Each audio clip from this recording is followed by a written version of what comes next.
મિત્રો, શું તમે ક્યારે વિચાર્યું છે કે સવારે જ્યારે તમે પેટ્રોલ પંપ પર જાઓ છો ત્યારે અચાનક ભાવ કેમ બદલાઈ જાય છે? આજે 30 મેના રોજ પણ અમદાવાદમાં પેટ્રોલ અને ડીઝલના ભાવમાં મોટો આંચકો આપતો ફેરફાર થયો છે. છેવટે એવું તો શું બન્યું કે રાતોરાત કિંમતો બદલાઈ ગઈ? આજનો સાચો ભાવ અને તેની પાછળનું અસલી કારણ જાણી લો. આજના અને ગઈકાલના ભાવની ચર્ચા કરીએ તો ગુડ રિટર્ન્સના સત્તાવાર ડેટા મુજબ અમદાવાદમાં આજે લીટર પેટ્રોલનો ભાવ 101 રૂપિયા અને 78 પૈસા છે, જે ગઈકાલે 102 રૂપિયા અને 15 પૈસા હતો. એટલે કે પેટ્રોલમાં 37 પૈસાનો ઘટાડો થયો છે. એ જ રીતે ડીઝલમાં પણ આજે સસ્તું થયું છે. આજે ડીઝલનો ભાવ 97 રૂપિયા અને 90 પૈસા છે, જે ગઈકાલે 98 રૂપિયા અને 27 પૈસા હતો. જ્યારે રાંધણ ગેસની વાત કરીએ તો એલપીજીનો ભાવ કોઈ પણ ફેરફાર નોંધાયો નથી.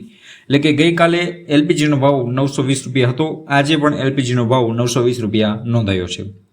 ભાવ બદલવાનું મુખ્ય કારણ આ મુજબના છે. પણ આ ભાવ રોજે કેમ બદલાય છે? આની પાછળ સૌથી મોટું એક જ કારણ છે ક્રૂડ ઓઇલ, એટલે કે આંતરરાષ્ટ્રીય બજારમાં કાચા તેલની કિંમતો. ભારત પોતાની જરૂરિયાતનું 85% તેલ વિદેશથી મંગાવે છે.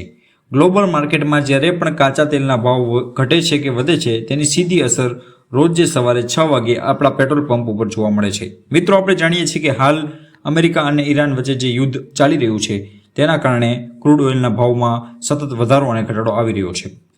આજે કાચા તેલના ભાવ ઘટવાને કારણે આપણને આ રાહત મળી છે. તમારા શહેરમાં આજે પેટ્રોલનો શું ભાવ છે? કોમેન્ટમાં જરૂરથી જણાવજો. રોજ આવી સાચી અપડેટ માટે વિડીયોને લાઇક અને ચેનલને હમણાં જ સબસ્ક્રાઇબ કરી લો. Thank you for watching. Jai જવાન, જય કિસાન.